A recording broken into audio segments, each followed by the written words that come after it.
Hola, bienvenidos a Paleopolítica y Cultura.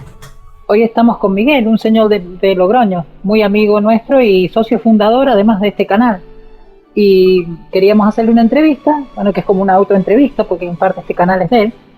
Y empezar primero, ¿por qué el nombre Un Señor de Logroño? Pues realmente la pregunta es más compleja de lo que a simple vista podría parecer, porque se desprende mucho del nombre. Un señor, pues evidentemente soy un varón que ha superado la juventud, y de Logroño porque es la localidad en la que resido.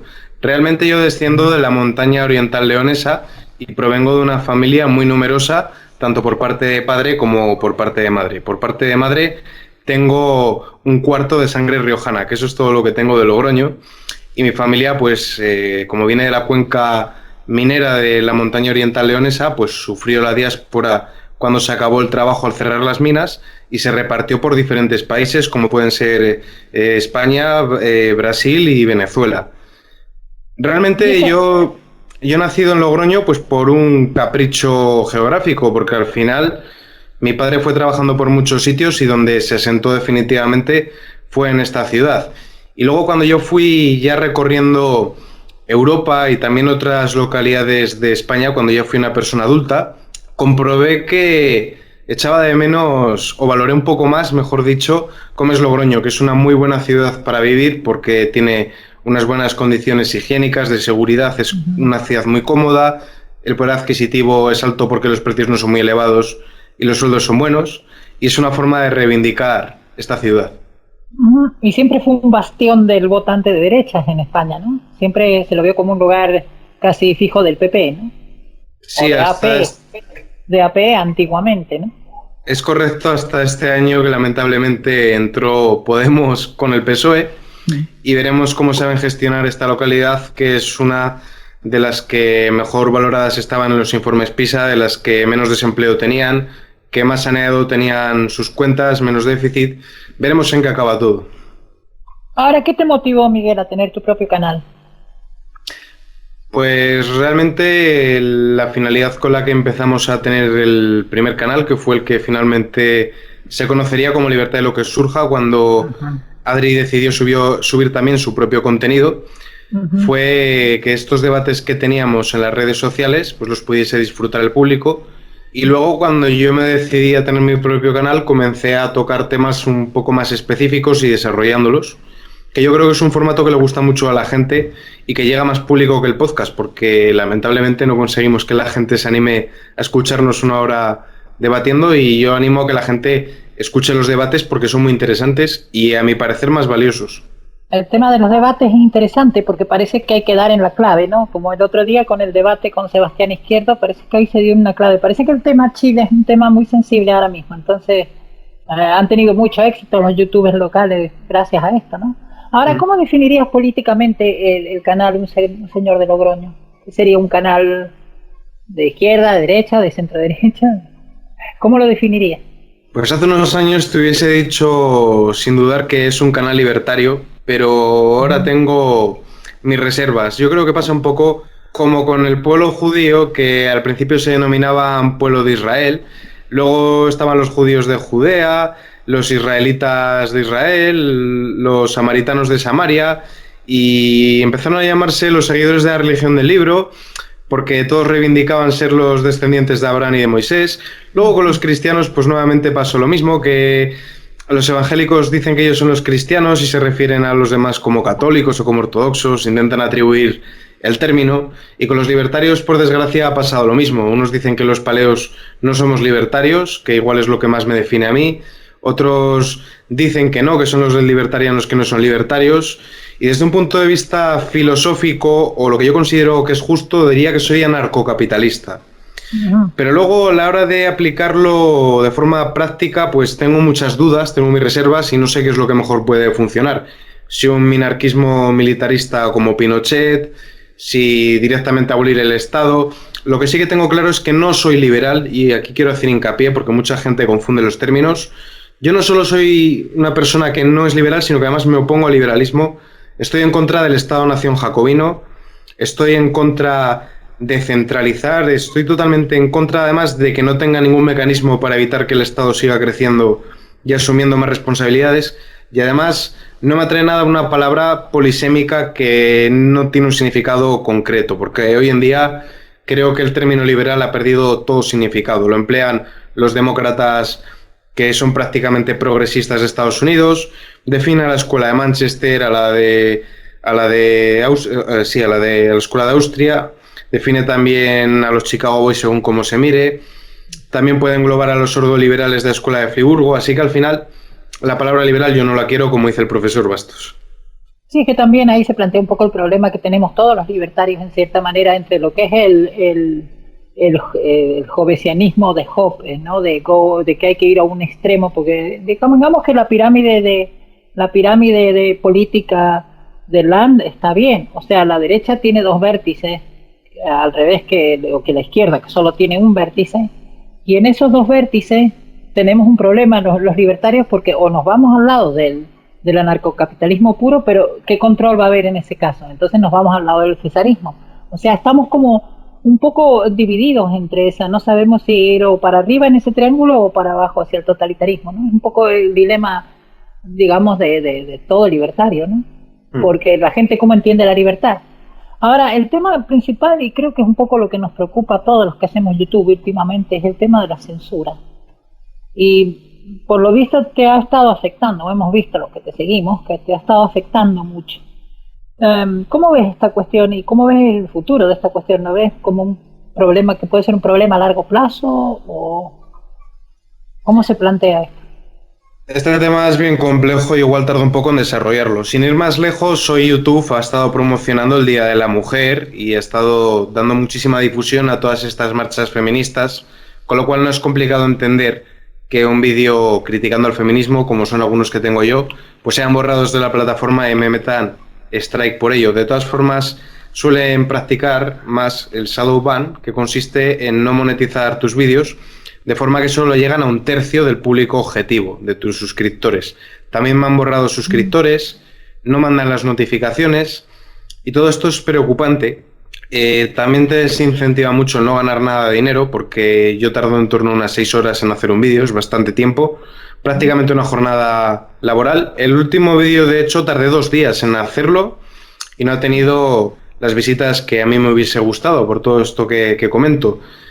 Pero yo creo que el problema en España es más grave, porque en el caso concreto de YouTube a nivel internacional pertenece a Google, que tiene una línea ideológica que es muy clara, que es también la del Silicon Valley, que son progresistas y no toleran lo que consideran discurso de odio, que al final es todo lo que se salga de este marxismo cultural, de todas estas sectas posmodernas.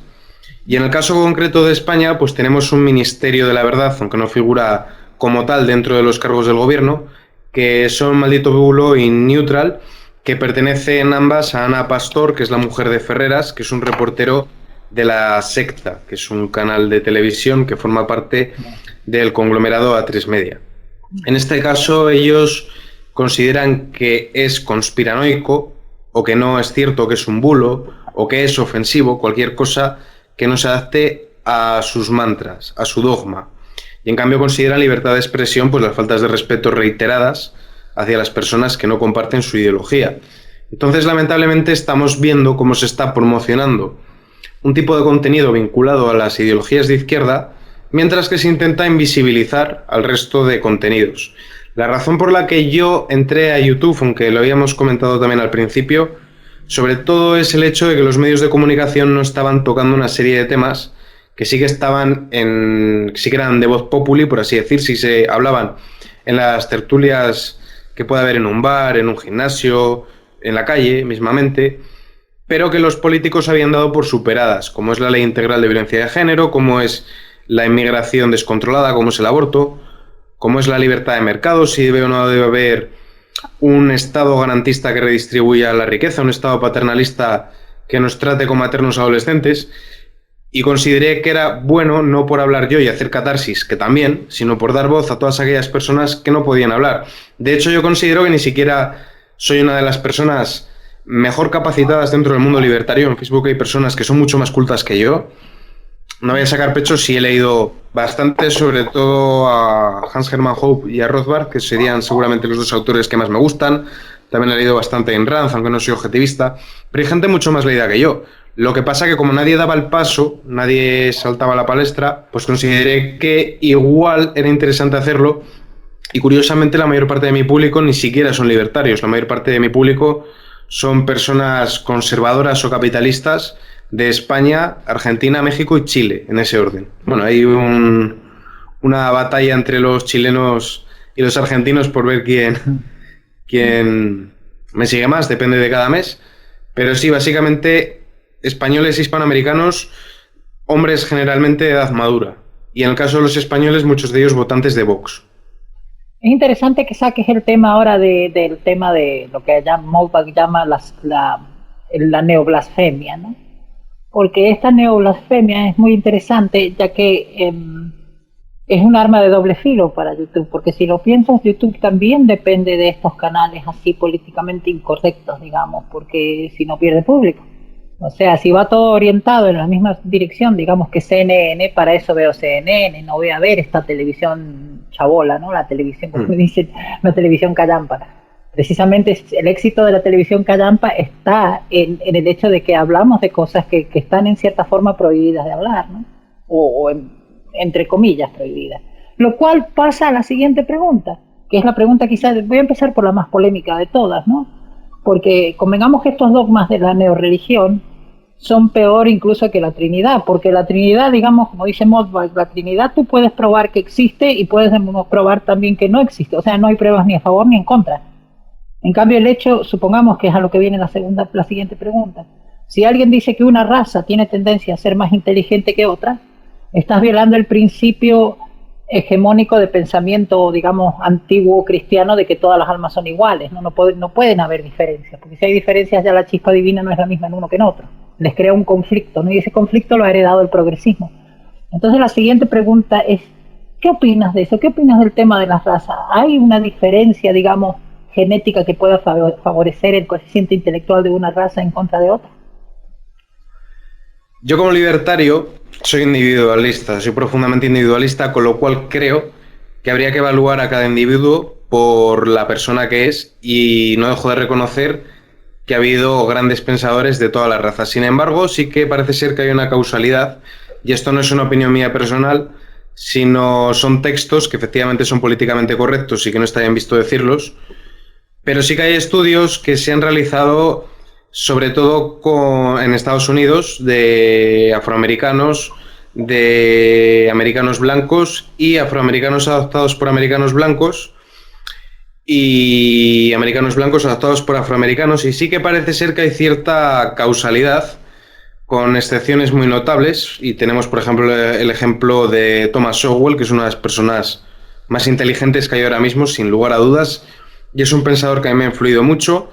Pero sí que parece ser que hay cierta correlación. También es cierto que para medir el cociente intelectual a lo mejor estamos empleando métodos muy eurocéntricos, ¿no? A lo mejor para determinadas cosas pues hay los esquimales, por ejemplo, por el entorno en el que viven, espacios abiertos donde conviene tener una visión muy profunda, son muy buenos para todos los trabajos que requieren la ingeniería y todo esto para el desarrollo de piezas de aviones, destacan mucho en eso.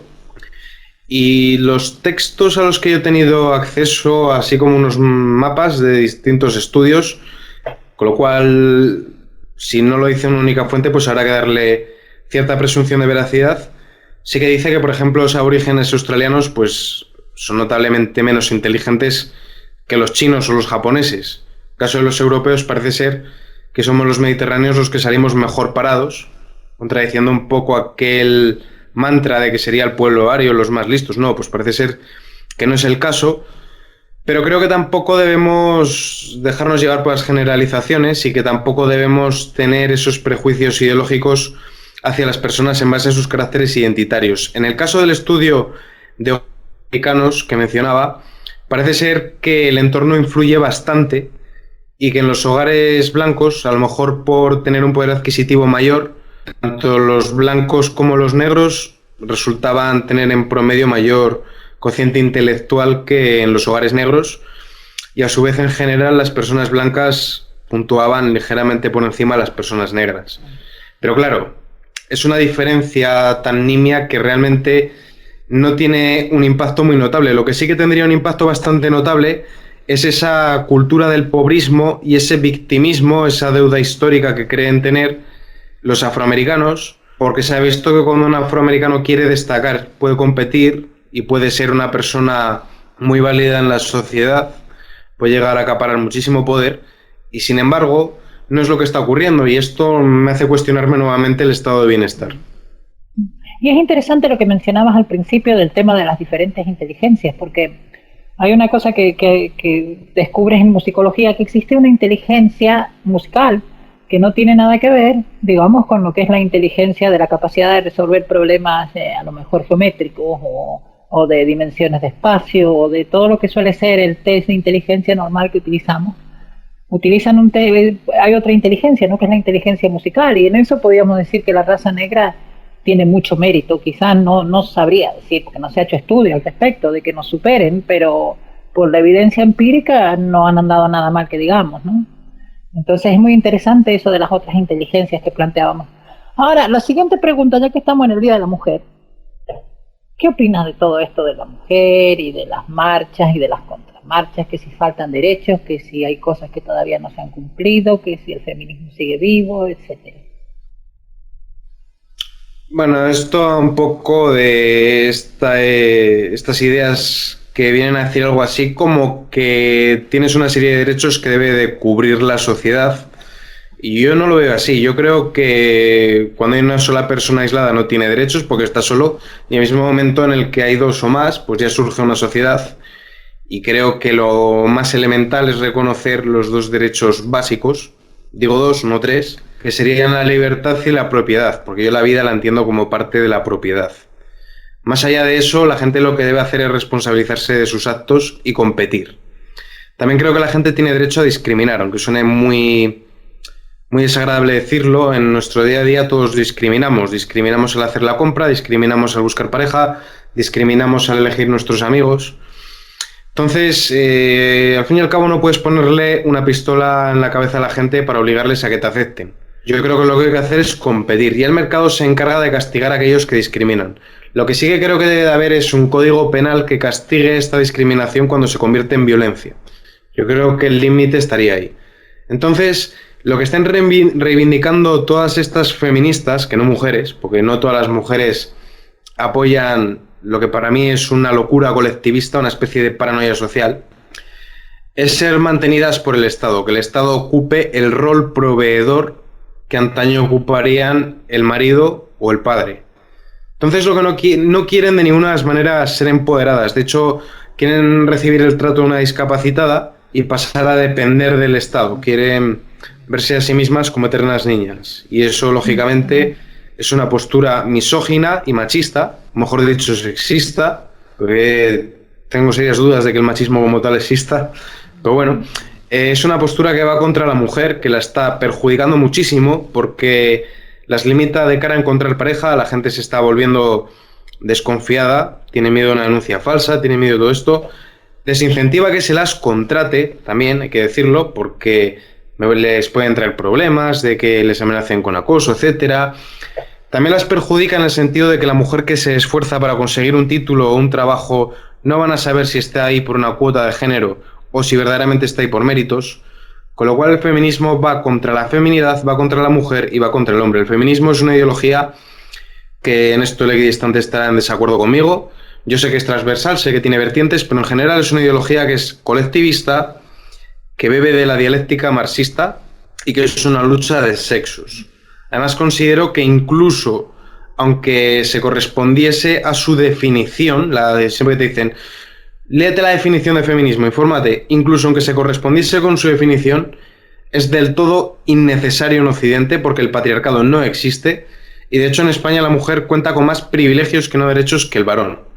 Cuenta con un trato de favor, cuenta con ayudas económicas, cuotas de género, tiene facilidad de cara a divorciarse, tiene la ley integral de violencia de género que no castiga igual al hombre que a la mujer, con lo cual si el feminismo verdaderamente buscara la igualdad, estaría trabajando por los derechos del varón, y no es el caso.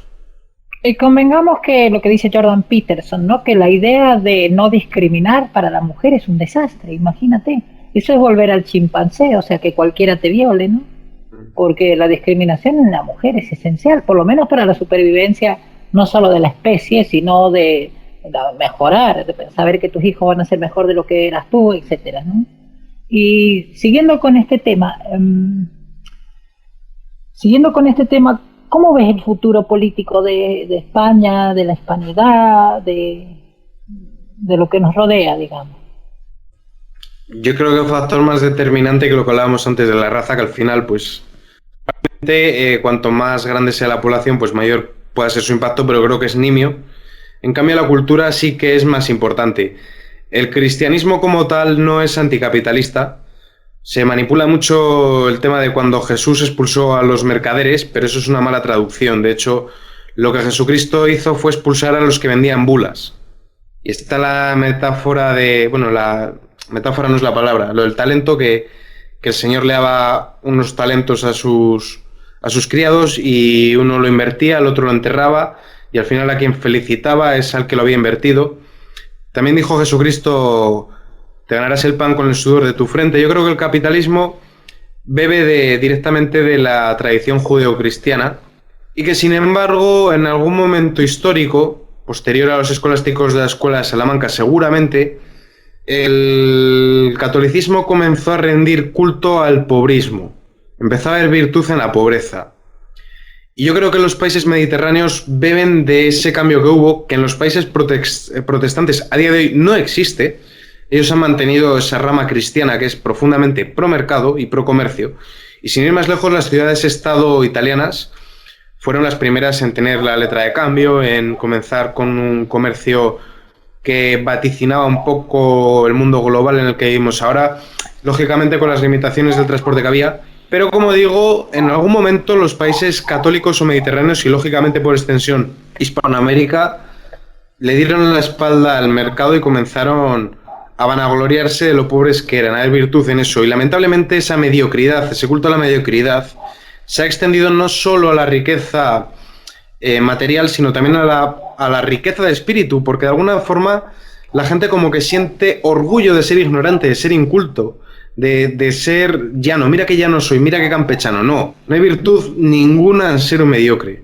Lo que hay que hacer es competir. Y la prueba de ello es que para decir que admiramos, lo que en otros idiomas es decir, admiro a fulano porque tiene más dinero que yo, porque la mejor, en español se dice envidio a fulano. En vez de admiro, envidio. Y eso ya dice mucho de la cultura que tenemos. Como decía Borges, sí. Borges decía que el español siempre dice es envidiable, dice, es el único país, dice, donde la envidia es casi un culto, ¿no?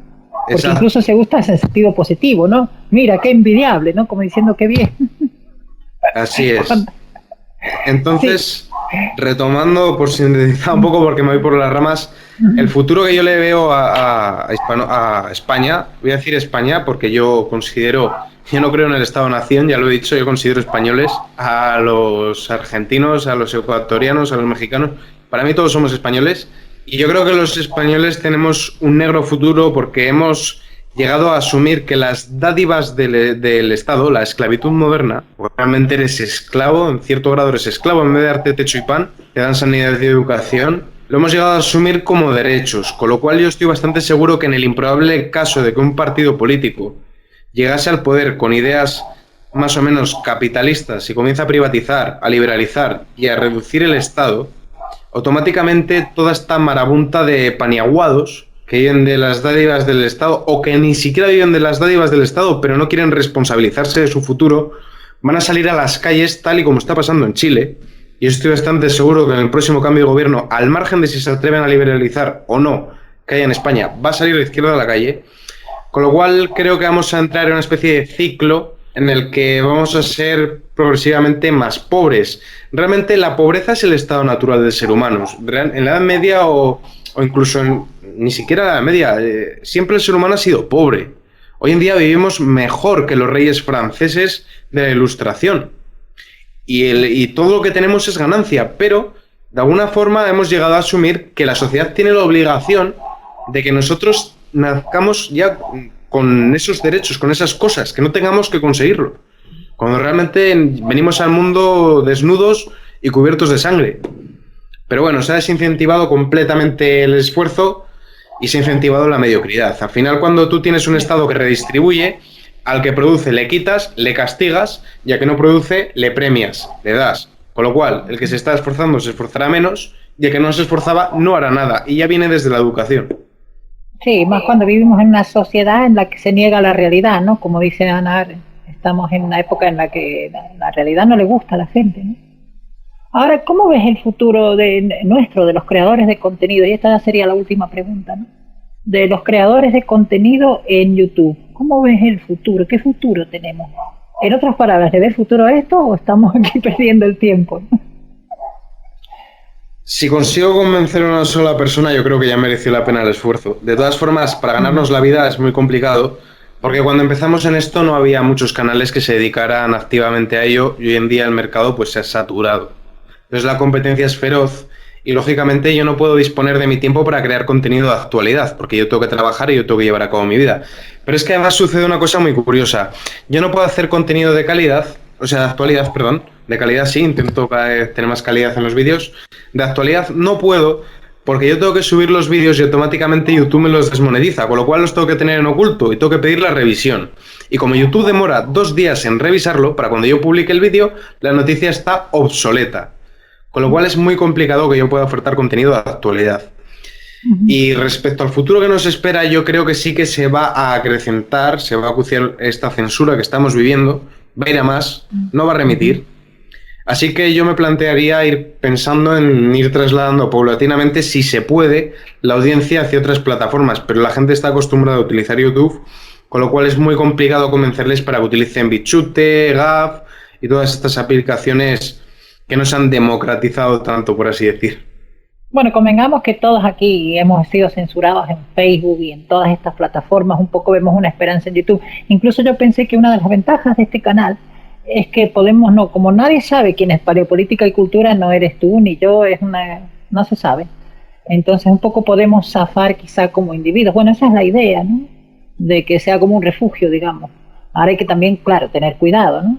O sea, no excederse, quizás buscar una especie de moderación, aunque tengamos un lenguaje reaccionario, digamos, porque convengamos que aquí somos todos neorreaccionarios, pero que sea con un lenguaje en el que, o bien casi en código, o en lo que sea, pero que podamos llegar sin tener la preocupación de que nos persiguen, ¿no? Eso yo creo que sería la clave. ¿Quieres añadir algo más, Miguel, para cerrar? Sí, creo que una de las preguntas que al final no se llegaron a tocar fue mi opinión sobre la democracia. Pero bueno, podría ir un poco en línea de liberalismo. Yo soy un profundo antidemócrata y me horroriza la idea de democracia.